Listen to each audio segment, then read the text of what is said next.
Major brand was Cerwin-Vega from the USA. I met Cerwin-Vega at a hi-fi show in London in 1976.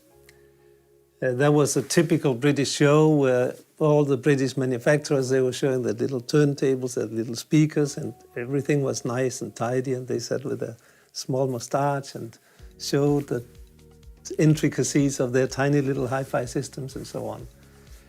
And then there was one area in the hotel where there was a heck of a lot of noise, and I was attracted to that area because I like loud music also.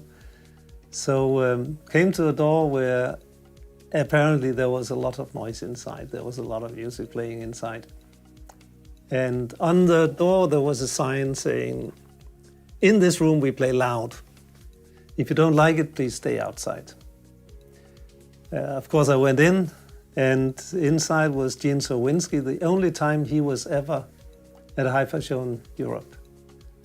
And I heard the speakers, and I loved the speakers. They were loud, they were powerful, they were something different, really nice.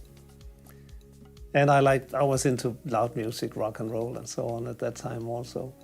So I started chatting with Gene, and we got along really well.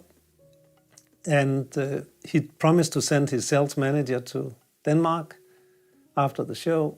And a couple of weeks later came the sales manager, and he came to my room, which was not really an apartment. It was a very simple room that I had rented, where I had my bed. I had a few turntables that I imported from England, and I had the kitchen sink. I had no kitchen, no bathroom. That was in the hallway.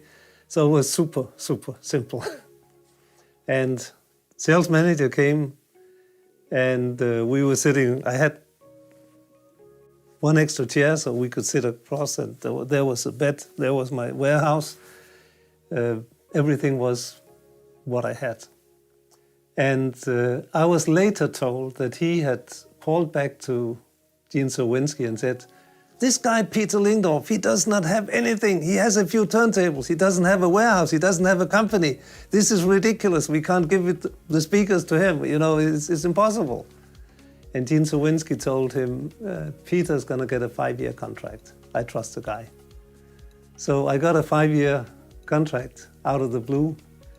And Gene Cerwinski sent a whole plane load full of all the different speakers they were making. He sent to my address, which of course I couldn't get it there. I had to find a small space to have all those speakers.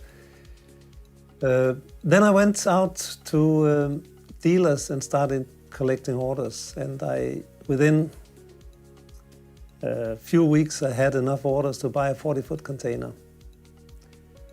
And I needed to send $60,000 US to the US for the speakers. And I went down to my bank, and my bank manager said, "But Peter, you don't have so much money." I said, "No, but this is a bank, you have the money." And the bank manager said, "Okay, it's fine. We buy the speakers. And we ship them to the bank, we keep them in the bank, and you sell them from the bank." So that was how they got the collateral, and that was how I really got started with my business.